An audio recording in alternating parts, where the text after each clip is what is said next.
Many things make the state of Alaska unique. Great mountain ranges, an extreme climate, close encounters with wildlife, and a population of Alaska natives who have not been shuffled onto reservations but allowed to practice a subsistence lifestyle. Being a teacher in Alaska presents many unique challenges. The first and foremost, making American public education relevant to Native children and youth. Most research dealing with the effectiveness of education in Alaska deals with schools in the village setting. As an educator in Fairbanks, Alaska's second largest urban area, I face different challenges. Many Alaska natives who live in Fairbanks actually live in two worlds: the city, where life is much like that of any other city in the United States, and the village, where subsistence is the priority and the center of daily life. This year, the 2014-15 school year, is my second year teaching in Fairbanks and my first on assignment as a permanent first grade teacher. I was shocked when one of my students, we will call her Grace, withdrew from school for a month in September to go hunt moose. At first, she was only going to be gone for a week or so, but then that week turned into the entire month of September. Naturally, we welcomed her back with open arms upon her return, but I was very concerned about the amount of time and material she had missed. I admit to feeling a little judgmental towards her parents, who allowed her to miss so much school, especially in first grade when students are learning to read and develop number sense. Now she was behind, and I was feeling the pressure to get her caught up. However, when I spoke to her mother in conferences in October, she explained they had been hunting for moose mainly for Grace's elderly grandparents who live in a Yupik village in southwest Alaska. If they had come home without killing a moose, Grace's grandparents would have gone hungry this winter. Sitting in my classroom, which could be any classroom in the United States, across from this very young, attractive woman in a business suit who works at a bank, I began to really feel for the first time how different her life is from mine and how Grace's life was different from the lives of most of my other students. My teacher brain kicked in and I began to instantly think, what do I need to do differently to be sure Grace is successful? How can I make sure school is meaningful to her? Mary Grantham Campbell promotes using additive processes in public school classrooms, that is, processes that strengthen an individual's native identity rather than try to assimilate that student into mainstream American culture. One of Grantham Campbell's first steps to doing this is making sure the child feels it is okay to be native. In Grantham Campbell's study conducted in 1998, this process was mainly taking place behind closed doors among Native teachers, students, and community members. Now it is part of the new Alaska State Standards, which include the Alaska Cultural Standards developed by the Alaska Native Knowledge Network. Though the Alaska Cultural Standards are a simple list of goals for Alaska's public school students, in Fairbanks elementary schools, these standards are taken very seriously. First through third grade students spend much of their social studies time focusing on diversity within our school, community, and state. Fairbanks has a wealth of resources available to help all students become familiar with and appreciate Alaska Native culture, such as the Museum of the North, where there are several guided field trip offerings dealing with Native Alaskan culture and art, the Alaska Room, located at Ann Ween Elementary School, where students learn from local elders and complete handmade Native crafts or arts, the Morris Thompson Cultural and Visitor Center, where students learn history and culture of Native Alaskans in the interior. There are also kits offered at each grade level that enrich students' understanding of Native culture. My class just completed one about kuspaks, a piece of traditional Native clothing. The Fairbanks North Star Borough School District also employs an Alaska Native Education (A&E) coordinator, a grant-funded position, who seeks to improve attendance, coordinates tutoring, and seeks to enrich the cultural experience of all Alaska Native students. All of this translates into a school culture where it is okay to be Native. Hopefully, these positive experiences learning about Native culture at an early age will translate into generations of non-Native students who will view Native culture as valuable, and Native students who will feel empowered instead of marginalized.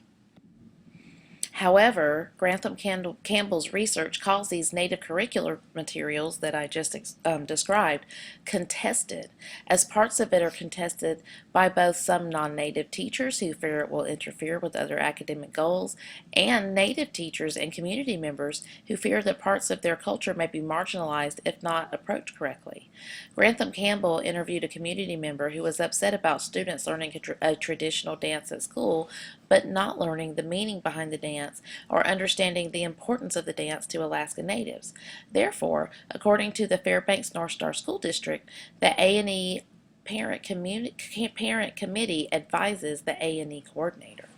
Standard B of the Alaska Cultural Standards sets a goal for students to be able to acquire insights from other cultures without diminishing the integrity of their own, and make effective use of knowledge, skills, and ways of knowing from their own cultural traditions to learn about the larger world in which they live.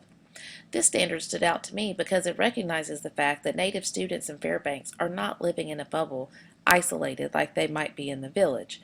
They are living in a different culture which they must navigate without losing their identity as a Native. They must also use their traditional ways of knowing to learn what we are teaching in public schools. In order to help them do this, teachers must understand their traditional culture and other traditions in order to make lessons relevant to them. Ultragasheva et al. Cite major stressors of Native youth as not having enough time on the land to practice subsistence activities and finding school boring or meaningless. There were several other stressors also listed, but they did not correlate with the purpose of this research. This tells us that students are not finding their time in school relevant to their Native traditional culture. Skills and knowledge that may be valuable when they are in the village are not addressed when they are in the city and are not useful when they are at school.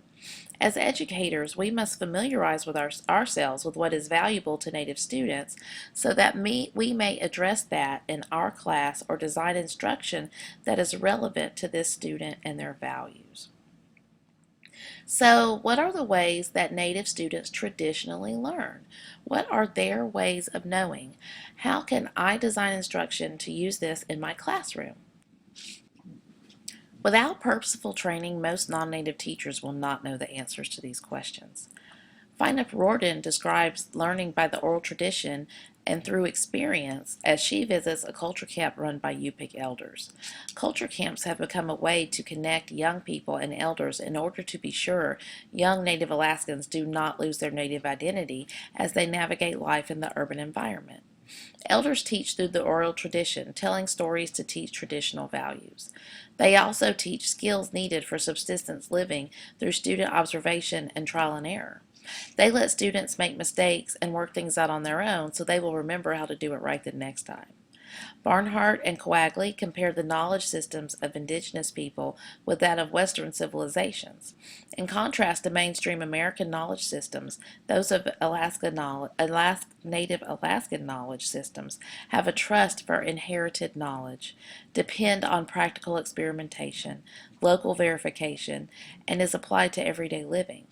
The oral tradition uses metaphors to connect stories to life, values, and proper behavior.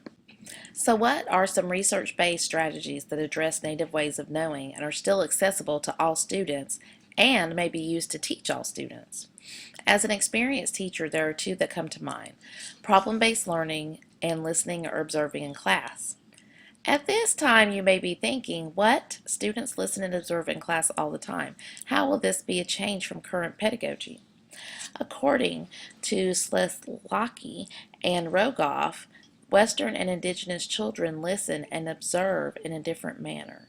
In Western cultures, children are explicitly told when they should listen, spoken to directly, and are often tested on what they were told to see. Um, they're tested on what they were told in order to see what they remember.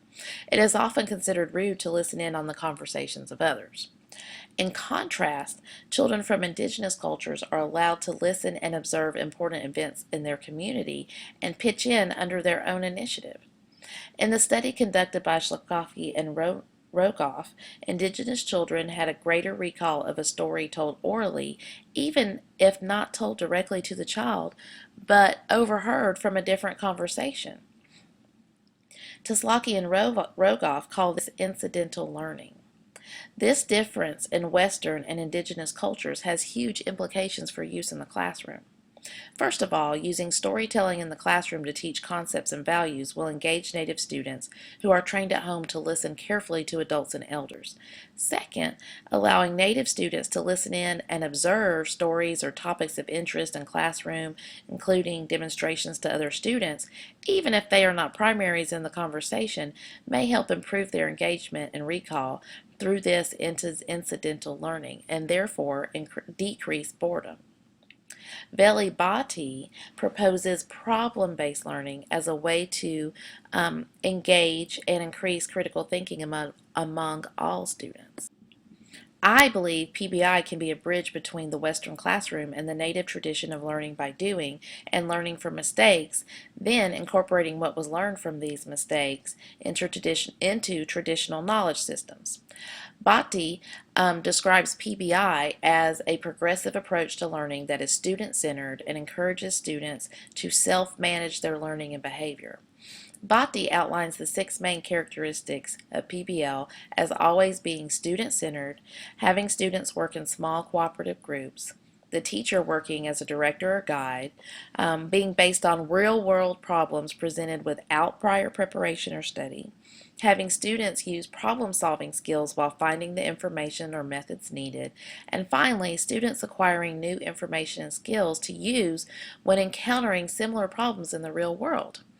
As a teacher, I see PBI as a way to access the indigenous ways of knowing Barnhart and Quagley describe.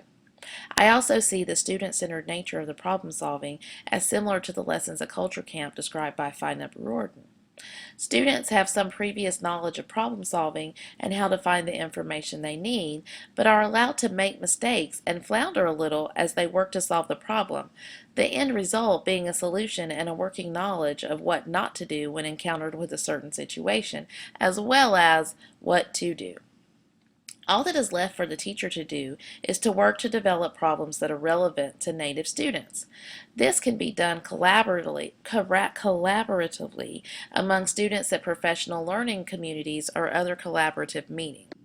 Teachers could even work with the A&E coordinator and the A&E Parent Advisory Committee to come up with appropriate problems that meet academic standards and are appropriate and respectful of Native culture and allow students to use their knowledge and or use traditional knowledge and skills they may have thought useless in the city.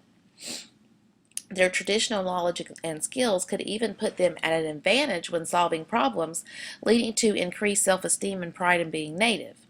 If problems are developed thoughtfully, they could have a great deal of relevance to students and could be seen as useful even when back at the village, and therefore lead to an even greater increase in student buy-in and motivation when learning in the urban schools.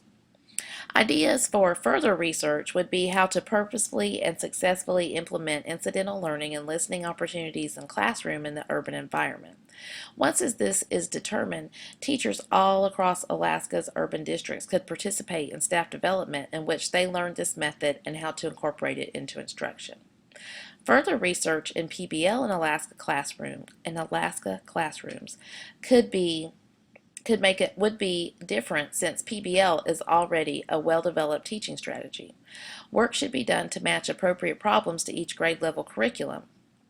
A good place to begin would be in science, where traditional ecological knowledge could be useful to help solve problems. However, the possibilities are endless. Finally, data collection and interpretation could confirm or dismiss the efficacy of using PBL in classrooms with Alaska Native students to determine if its use results in increased motivation and academic achievement. So, I hope this has been very informative and maybe give some other educators ideas. It certainly gave me a lot to think about in order to help Grace and all my other Alaska Native students. Thanks so much for your time. Have a great year.